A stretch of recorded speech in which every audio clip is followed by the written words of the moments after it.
Ser podcast.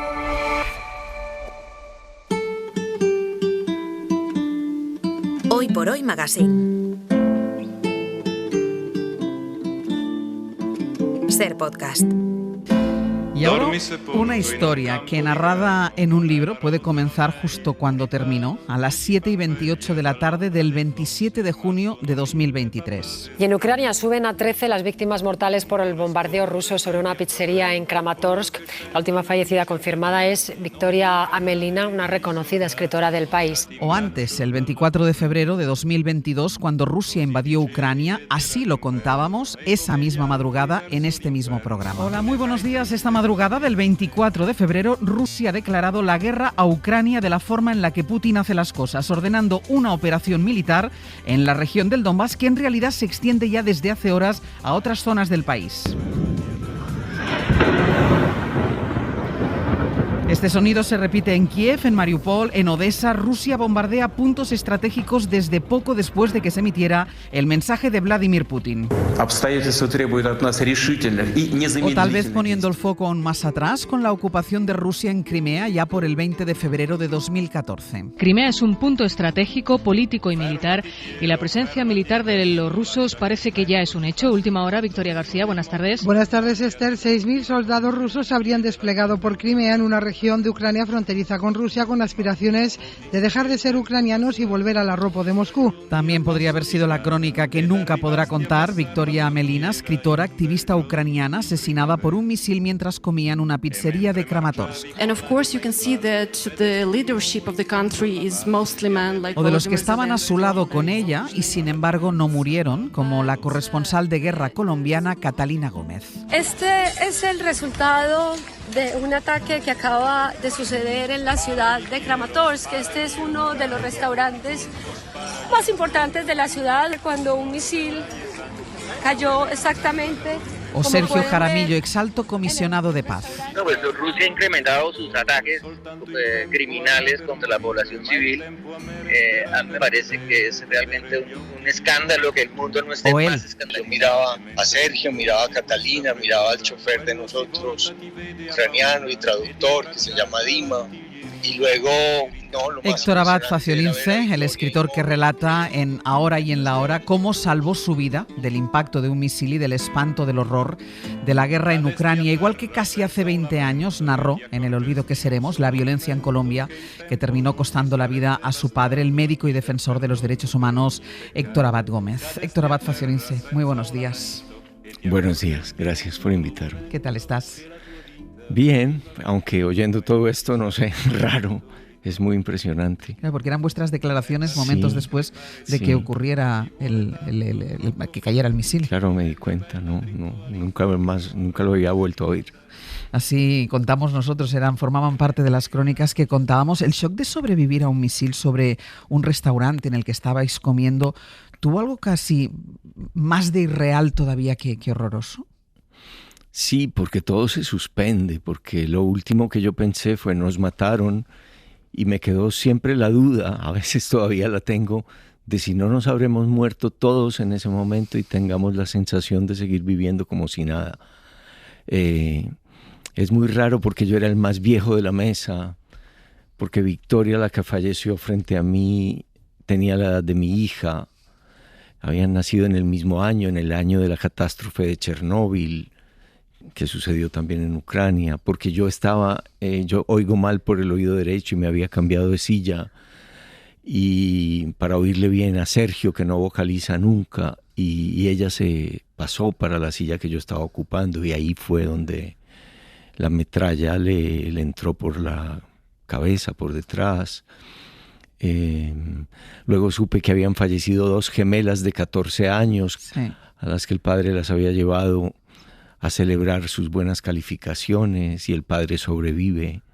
Entonces, cuando yo regresé y estaba en Madrid, y durante mucho tiempo y durante la escritura de este libro estuve muy mal. Y además date cuenta de una cosa, ¿no? Que la realidad permitió que sucediera lo que en la ficción probablemente no podría haber sido, sino el relato de una muerte segura. Es posible que en la ficción hubiera muerto todo el mundo y la realidad, o sea, que os salvarais vosotros. Es que la mente humana trata de explicar las cosas que pasan, ¿no? Intenta explicarlo. La mayoría de la gente te habla del destino, que no era tu hora, que no era tu día. Otros te hablan de la providencia, que te salvó Dios, la Virgen, o mi familia, que es como animista, que me salvó mi papá o mi mamá. Pero luego la mente por sí sola también se vuelve como con pensamiento. Yo que soy escéptico, racionalista, que creo, se vuelve loca. Uno piensa, estoy vivo, estoy muerto, ¿por qué? ¿Por qué estoy vivo yo? ¿Con qué derecho estoy vivo yo? ¿Me puedo poner contento de haber sobrevivido o me debe dar vergüenza de haber sobrevivido? ¿Y cuánto tiempo o sigues viviendo con todas estas preguntas? Yo, escribiendo este libro, que no me sanaba, todo lo contrario, sino que me enfermaba más y más, esas son las preguntas que yo me hago todo el tiempo en el libro, trato de contestar. No me curó, las preguntas están ahí. Yo también traté de escribir un libro de ficción para entenderlo. Escribí al mismo tiempo un libro de ficción que ocurría además en Gaza, no en Ucrania, porque también me daba rabia y culpa e indignación que la venganza de Netanyahu estuviera matando de hambre a la gente en Gaza. Entonces no quería mirar por el solo ojo de Ucrania por el hecho de haber yo visto, presenciado un crimen de guerra de Putin, uno más, entre los muchos que sigue cometiendo. Pero también quería ver otros crímenes de guerra que el mismo Luis de Vega me contaba desde Israel, porque él después de Ucrania se fue a Israel. Amigo y compañero. Sí. Y también Catalina había hecho reportería en el Medio Oriente. En fin, es que vivimos en una época tan dura, tan rara, que de repente, no sé, lo que decían ciertas personas de la extrema izquierda, que todo era culpa de la OTAN y de Ucrania y de Zelensky, de repente empieza a decirlo Putin, bueno, es que parecía de Putin, empieza a decirlo Trump. Sí. Y es como, ¿a quién estoy oyendo? ¿A quién estoy oyendo? Decías que durante la escritura no te sanaba. ¿Completar la escritura te sanó o no te ha servido para eso? Haber escrito, sí. Escribirlo durante la escritura fue horrible. Haberlo escrito, haberlo terminado, que mis editoras, Carolina de España y Carolina de Colombia, Carolina del Norte y del Sur, que les digo yo, que ellas me hayan ayudado a montar el libro, a podar la ficción, que me decían ellas y también mi mujer que esa ficción era muy rara. Porque mezclabas ficción con realidad. Sí, un capítulo era en Gaza de ficción, porque yo nunca he estado ahí. Y el otro capítulo era esto, del libro que ya salió sobre Ucrania. Pero sí, yo admito que era muy raro y agradezco que hayan podado esa parte de ficción. Pero lo quiero decir porque a veces la gente piensa que algunos, cuando padecemos algo, cuando tenemos especial cariño por un país, y yo lo tengo por Ucrania, no vemos otro tipo de crímenes que ocurren en el mundo. Pues yo sí que lo veía y trataba de escribirlo con la imaginación. Pero lo pude escribir con la experiencia. Y además, como fallece una escritora que había dejado de ser escritora para dedicarse a documentar crímenes de guerra, Victoria, con mucho valor. Porque en general las mujeres ucranianas son las que se van con los niños del país y dejan a sus hombres ahí en la batalla. En el caso de Victoria era al contrario. Su marido trabajaba en la seguridad de Estados Unidos y ella volvió, dejó de escribir ficción, dejó de escribir cuentos infantiles y novelas y se dedicó solo a escribir, a documentar crímenes de guerra. Y decía que de vez en cuando no aguantaba más, la guerra le explotaba en un poema, sin sintaxis, sin puntuación, sin nada, como metralla. Eso era. Tú conoces muy bien la violencia en Colombia, sufriste y escribiste además ese maravilloso libro sobre el asesinato de tu padre. Esto es la violencia en Ucrania, hablas de Gaza también. Al final todas las violencias son iguales, se parecen. Son horribles, la guerra es como un agujero negro que se va tragando vidas y vidas y vidas, pero hay dos puntos de vista de la guerra de todas maneras, creo yo. Una cosa es que te ataquen, una cosa es que te invadan, que te destruyan tu casa, tus escuelas, tus hospitales, y otra cosa es quedarte de brazos cruzados o tirarte al suelo, agacharte y decir tú eres más fuerte, tú mandas, y otra cosa es defenderte. Yo creo que Ucrania tiene derecho a defenderse. Es decir, cuando la gente duda incluso de las armas, de si se les deben dar armas o no, pues al menos armas defensivas podría ser, ¿no? Al menos armas antimisiles, antidrones, para que no te maten, para que no caigan esos misiles en las pizzerías, en los restaurantes, en las estaciones, en los hospitales.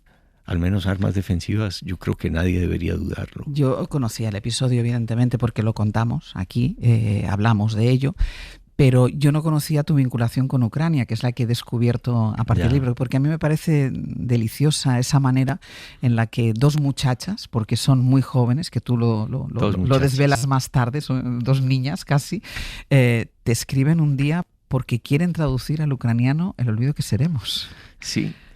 Todo empieza de una manera muy literaria y muy bonita. Sí. Ellas quieren, como un acto de resistencia, porque ya estaba la invasión de Crimea, que ustedes señalaron al principio. Bueno, vamos a traducir autores que escriban en español, y han seguido, al ucraniano, como una muestra de resistencia cultural, porque la cultura ucraniana tiene que resistir a la invasión rusa. Y es muy bonito, me escriben que quieren traducir El olvido que seremos, que lo acaban de terminar, que les parece perfecto para su colección, no tienen dinero prácticamente, eso es lo de menos. Y así empieza, y yo digo, Ucrania, ucraniano. Yo francamente sabía muy poco, casi nada de eso. Forma parte de Rusia, el ucraniano es un dialecto ruso. Se parece al polaco y no al ruso. Y bueno, y sale el libro, pero primero la pandemia y luego la invasión, era imposible ir. Ellas me dicen, bueno, vamos a hacer por primera vez una feria del libro en Kiev, aunque haya guerra. A los rusos les encanta tirar misiles donde hay aglomeraciones de personas, pero creemos que tal vez no se atrevan a tirar un misil en una feria del libro. Vienes. Y ellas no tenían miedo de estar ahí, de vivir ahí. Anabel y Marina, y yo digo, bueno, no les puedo decir que no. Y voy, y voy con Sergio Jaramillo, que quiere presentar una campaña de latinoamericanos a favor de Ucrania, Aguanta Ucrania, y estando ahí él me dice, no, pero vamos más al este porque en Kiev la guerra no se ve tanto, y yo no quiero ir, pero voy. Yo no es que vaya a ir. Tú no tienes madera de héroe, ¿no? No, yo no fui como un valiente, como alguien que quiere ver la guerra, no. Yo fui contra mi voluntad y por falta de carácter. Pero, por no saber decir que no. Por no saber decir que no, exactamente. Y bueno, es decir, esto que nos pasó, esto que yo presencié, no lo cuento porque yo tenga derecho a decirlo como heroicamente. Lo cuento porque me siento obligado a decirlo por Victoria, que ya no tiene voz, y porque estoy seguro de que si Victoria hubiera sobrevivido y yo me hubiera quedado en esa silla, que era la silla de la muerte, ella estaría probablemente ahora en la Feria del Libro de Madrid contando qué fue lo que le pasó a ese viejo escritor de Colombia que fue a dar allá al fin del mundo y lo mataron allá. Ella estaría aquí contándolo. Y yo quiero contar que a ella la mataron injustamente, escogiendo un blanco civil, un restaurante, en la hora en que más gente había.